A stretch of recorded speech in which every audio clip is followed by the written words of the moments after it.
आधी रात के ठीक बाद घड़ी की सुई 12:17 पर जाकर जैसे रुक सी गई थी और उसी सन्नाटे को चीरते हुए एक ऐसी चीख गूंजी जो सिर्फ आवाज नहीं थी, वो दर्द था, वो डर था, वो किसी की आखिरी कोशिश थी जिंदा रहने की। लेकिन सबसे ज्यादा खौफनाक बात ये नहीं थी। खौफनाक बात ये थी कि जिस कमरे से वो चीख आई थी उसका दरवाजा अंदर से लॉक था और अंदर कोई भी नहीं था। ये कहानी है उत्तराखंड के एक छोटे से कस्बे की। पहाड़ों के बीच एक पुराना ब्रिटिश टाइम का बंगलो आज भी खड़ा है। लोग उसे वर्मा हाउस कहते हैं। बाहर से वो बस एक पुराना घर लगता है, लेकिन अंदर कुछ ऐसा था जो धीरे धीरे जिंदा हो रहा था, या शायद कभी मरा ही नहीं था। उस घर में रहता था एक परिवार, डॉक्टर राजीव वर्मा, उनकी वाइफ मीरा और उनकी 12 साल की बेटी आर्या। सब नॉर्मल लगता था, एक परफेक्ट फैमिली। लेकिन सच हमेशा वैसे नहीं होता जैसा दिखता है। कहानी शुरू होती है उस रात से जब पड़ोस में रहने वाले श्रीनिवास जी अचानक नींद से जाग गए। पहले उन्हें लगा कोई बुरा सपना था, लेकिन फिर वो आवाज फिर से आई, एक चीख, इतनी असली कि दिल अंदर से हिल जाए। वो तुरंत उठकर खिड़की तक गए। बाहर अंधेरा था, हवा तक नहीं चल रही थी, लेकिन आवाज बिल्कुल क्लियर थी, वर्मा हाउस से आ रही थी। कुछ ही देर में और लोग भी बाहर आ गए। सबके चेहरे पर एक ही सवाल था, अंदर क्या हो रहा है। वो सब धीरे धीरे उस घर के पास पहुंच गए। मेन गेट बंद था, लेकिन ताला नहीं था।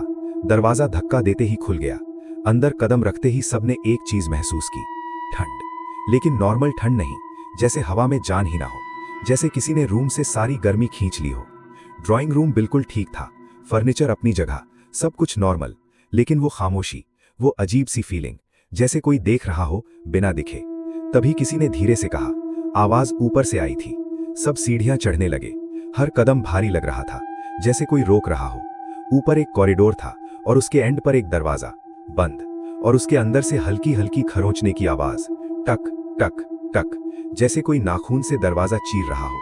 अंदर कोई है, किसी ने धीरे से कहा। दरवाजा खोलने की कोशिश की गई, लेकिन वो अंदर से लॉक था। अब डर बढ़ चुका था। 3 लोग आगे बढ़े, जोर से धक्का मारा। 1 बार, 2 बार, तीसरी बार में दरवाजा टूट गया और जो अंदर था वो और भी ज्यादा खाली था। कमरा बिल्कुल खाली, कोई इंसान नहीं, कोई फर्नीचर नहीं, बस दीवारों पर गहरी खरोंच के निशान और फ्लोर पर सूखा हुआ खून।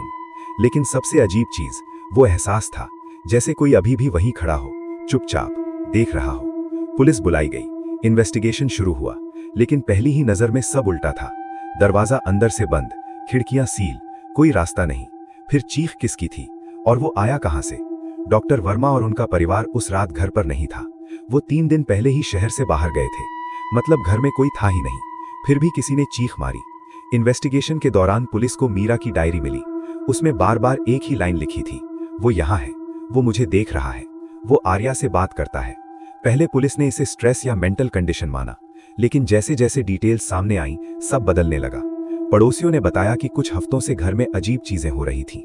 रात को कदमों की आवाज, दरवाजों का खुद खुलना, और सबसे डरावनी बात, आर्या का किसी से बात करना। एक दिन एक पड़ोसी ने उसे गार्डन में देखा। वो हंस रही थी, जैसे किसी के साथ खेल रही हो, लेकिन वहां कोई नहीं था। जब उससे पूछा गया, उसने बस इतना कहा, वो मेरा दोस्त है, वो दीवारों में रहता है। धीरे धीरे मीरा को भी महसूस होने लगा कि कोई उन्हें देख रहा है। राजीव को मिरर में अपने पीछे कोई दिखता, लेकिन मुड़ते ही सब गायब। और फिर एक रात मीरा ने डायरी में लिखा, आज वो मुझे अपने कमरे में बुला रहा है, कहता है दरवाजा बंद कर दो। उसके बाद डायरी खत्म। पुलिस ने रूम की दीवारों को स्कैन किया और वहां एक हिडन कैविटी मिली, एक छोटा सा सील्ड स्पेस, जैसे किसी ने जानबूझकर बंद किया हो।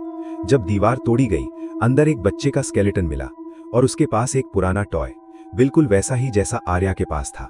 रिकॉर्ड्स चेक किए गए और पता चला 50 साल पहले इसी घर से एक बच्चा गायब हुआ था। नाम था अनिकेत। कभी उसकी बॉडी नहीं मिली, लेकिन उसकी मां मरने से पहले बार बार कहती थी, वो अभी भी दीवारों में है। डॉक्टर वर्मा का परिवार कभी वापस नहीं आया। आर्या कभी नॉर्मल नहीं हुई। वो अक्सर एक ही बात बोलती, वो मुझे बुला रहा है। उस कमरे को दोबारा सील कर दिया गया, हमेशा के लिए। लेकिन आज भी लोग कहते हैं अगर आप उस घर के पास आधी रात को खड़े हो तो आपको हल्की सी खरोंचने की आवाज सुनाई देगी, टक टक टक, और कभी कभी एक धीमी सी आवाज, दरवाजा खोलो, क्योंकि शायद दरवाजा बाहर से बंद हो, लेकिन अंदर से वो कभी बंद हुआ ही नहीं था।